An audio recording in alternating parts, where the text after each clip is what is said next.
dealing with many kinds of stressors, more than I can probably even imagine. And we've all learned about a whole new stressor over the past few months. Today's speaker, Tinyata Robinson, brings lots of experience and skills to this discussion.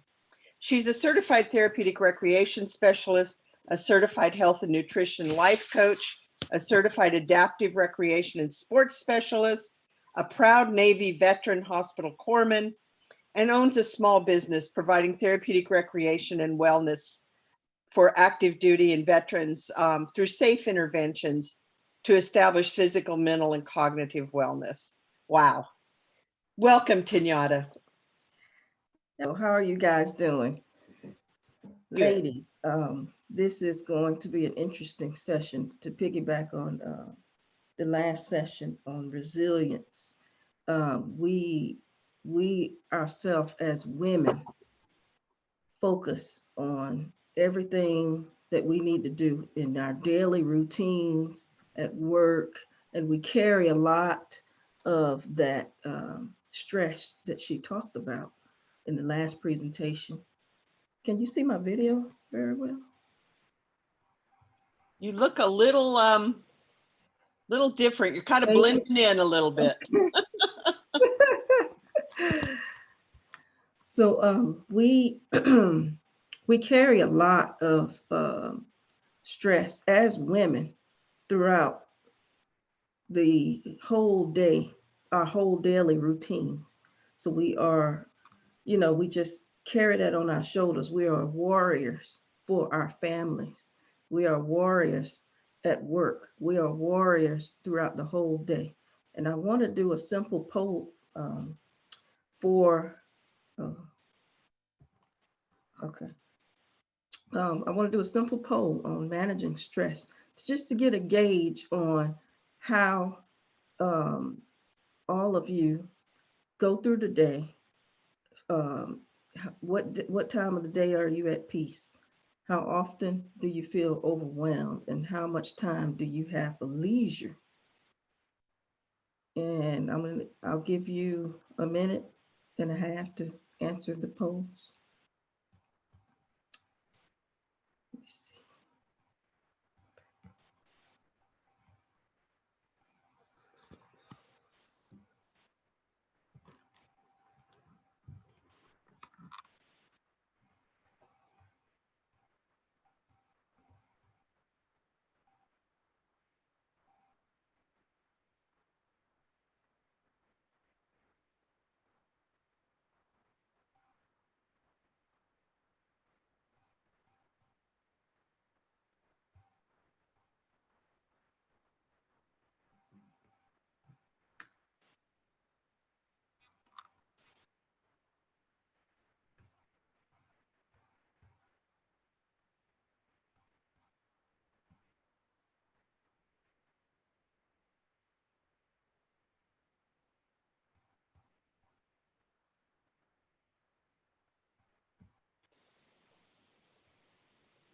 I've ended the poll and now everyone should see the results.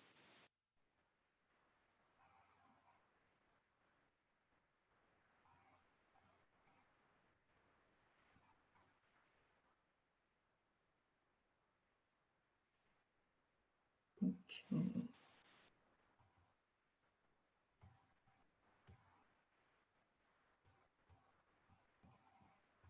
Turn off the background. Okay.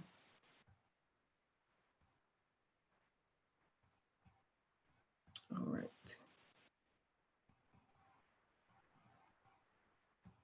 Start the video again.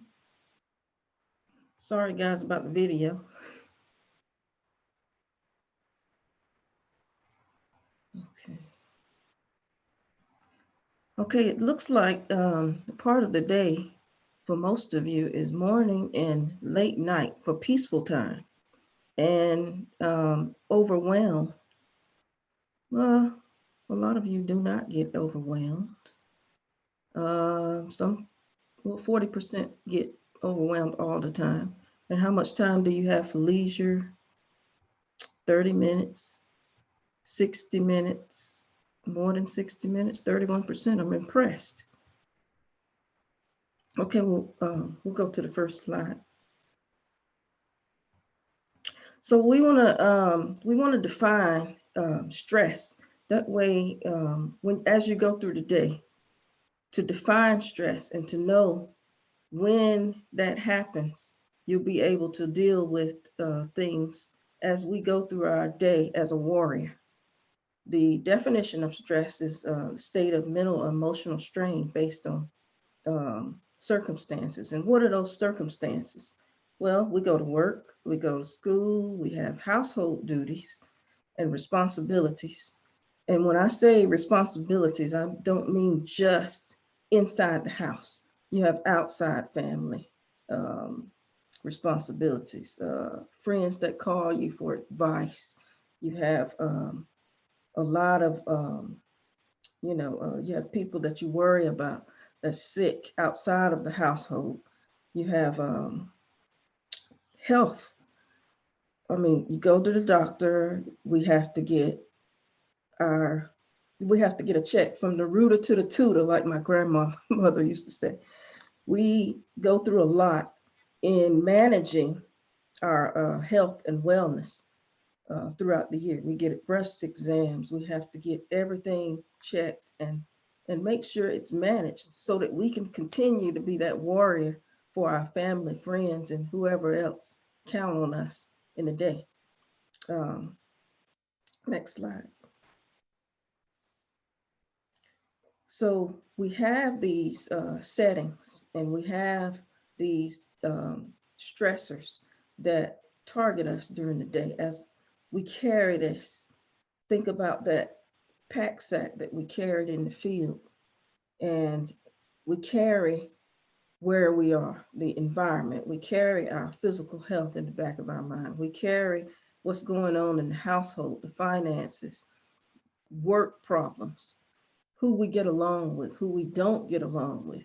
And we take that and we wind it all up into a big old wad of yarn and we carry it with us. Well, that is stress. And we want to untangle that. We want to know how to take that ball and throw it across the room because we, as warriors, we don't want to have that impact. It impacts our social life, it impacts our everyday living. And so when I asked you in the poll, when do you get overwhelmed? Well, that's the overwhelm. When you're carrying that ball of yarn and you're carrying it and you don't get rid of it, you just hold on to it and you don't know how to release. Well, um, it's natural.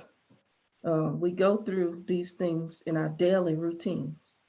So next slide, please. And we also, with that ball of yarn, we can have traumatic events that happen. Um, Say that one of your children scrapes a knee or somebody has an accident or anything can happen inside and outside of that ball of yarn. Okay, so the impact of trauma can take that pack sack and make it really heavy. And we, as women, we just carry it. We don't complain. We don't, you know, let the outside convince us that we're not supposed to do and help others. But we have to remind ourselves, and that's why we're having this in service. We need to identify that we have that stress. And when we identify that we have that stress, then we'll know how to deal with it. And we'll take that ball of yarn and we'll toss it. Sometimes you have to be dictators. I mean, we could dictate who washes dishes and we could dictate who um, vacuums and who's going to wash the car and who's going to cut the grass and all of this. But we also have to take time for ourselves and identify the stress so that when you have an impact of trauma, it don't become massively overwhelming. So trauma can disrupt health, neural development, and repair, such as pain management. With health, we all have pain at some time during the day or during our life, and the impact of the instances, the circumstances, the immediate circumstances that could be detrimental to our day can impact the way we deal with stress. Um, our social and emotional and cognitive impairments that we may already have in our disabilities, uh, we can instantly take heed to the pressures of having that, carrying that backpack and not affiliating with others and isolating and having emotional breakdowns, as the previous speaker spoke about. Um, and then we go into maybe having risky behaviors such as overeating, um, uh, cursing people out on the whim, having mood swings, why did you drop that piece of paper on the floor when, it's really not that serious, but the impact of stress and trauma and things like I said, that ball of yarn can get really heavy. It can get really heavy, and you can lash out and have and you could turn to different habits that you're not used to having, such as increase or decrease eating habits, um, alcoholism, verbal outbursts, and we just don't want to have that in our daily routine. Can we go to the next slide, please? So how do you know when you have that ball of yarn, when that backpack is so heavy and you're carrying all of these unforeseen circumstances and routine circumstances? How do you know when you have it, and how do you know when it's heavy? Well, like I was describing, you can get agitated really easily. You can have difficulty sleeping and relaxing. And, in some instances, you can become, you know, um, not enthusiastic about yourself and your progress and what you have to do in your daily tasks. Um, the physical health changes could be increased heart rates. We can have a resting heart rate of 100 or better. Um, and, some physicians may diagnose that as anxiety. You know, we could have weight gain or weight loss. Some people have those eating habits that become more tremendous, and some people just back away, thinking that they are, you know, wanting to change oneself's looks because we go back to that low self-esteem. And then fatigue, of course, if you're not sleeping, you're not resting and you're not having that um, expression of leisure habits, all of those things can cause fatigue. On top of the daily cold, the, undue um, changes in health that you already have in your disabilities. Can we go to the next slide, please?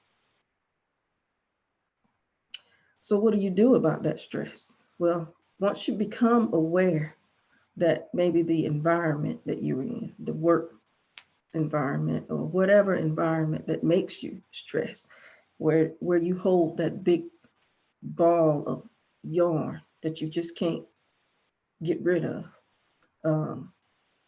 you become aware of that environment, which you yourself can change. You prioritize a self-care plan. The self-care plan can be something that you like to do, such as reading. And we'll talk about therapeutic exercises. Taking a bath at night. Like some of you on the poll said that sometimes the morning is the less stress, and sometimes some people says late night. You know, you have to prioritize your self-care plan so that when you feel like you have that heavy ball of yarn or that heavy backsack, and we are warriors and we can do this, but sometimes you have to have a self-care plan so that you can relieve yourself. You got to take that sack off. You have to close the bathroom door and keep the children and the husband or whoever, the significant others out. Turn that phone off sometimes. Social media, you know, take a break. What I do is I have a do not disturb on my phone at 10 p.m. so that I can degress from social aspects. Somebody not calling me from the jail. Nobody's calling me complaining about what they are going through in their life. I'm dealing with what I went through in my day. And We have 4 minutes. okay. And therapeutic activities. So exercising, meditation, animals. Animals are um, loyal at heart. They can give you a such a good feeling. Any pet that you may have, even if it's a fish and he can't talk, but he sure will be excited when you come up there with the little food to sprinkle at the top of the water.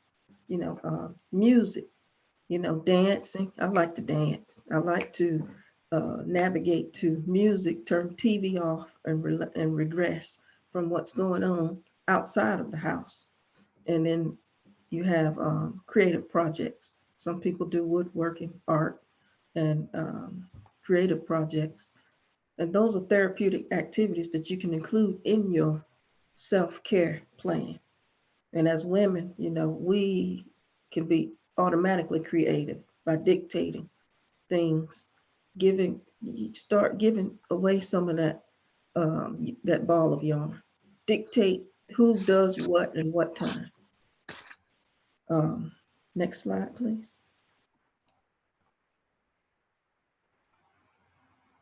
So I'm going to provide for everyone that's on this presentation to give us a call here at PTRW. And I know that everybody lives in different places, but you can go to the website and request a telehealth appointment with me, and I'll give you a free consultation on how to um, develop that self-care plan if you need to. That includes a leisure ability model that you can to have on your daily routine so that you can digress from daily activities and take that backsack off and just throw that ball of yarn out, you know, and just um, express your emotions and feelings through an activity. So if you have any questions, I think Cheryl will be taking questions.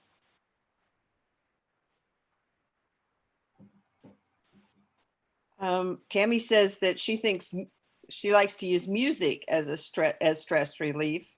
And the other two questions that we have, I'm not sure that we have time to answer them, but they're about the care that people receive at the VA hospital, that in sometimes it's more stressful than it is helpful, the kind of care that they get. So you may want to address that, but certainly that's what the Anita Bloom Committee is working on, and why we formed our committee is to improve the kind of health that women get. Yes, and you know, I'm a veteran too, and I don't use my veteran benefits at the VA. However, I did work at the VA, and I know what they can provide with the whole health initiative that they have there. It's a great program. However, there are some flaws. But if you call, just call us, and we'll come up with a self-care wellness plan that you can use outside of that so that you don't have to go through that appointment process. And then when you do get an appointment at the VA, then, you know, you'll have a better understanding of stress management and be able to kind of pick what they have to offer that will fit your needs. Thank you so much, Kenyatta. We really appreciate your time today No and problem. your great suggestions. Okay, thank you. You guys have a great day and continue to be warriors. Absolutely. So we've talked about resilience.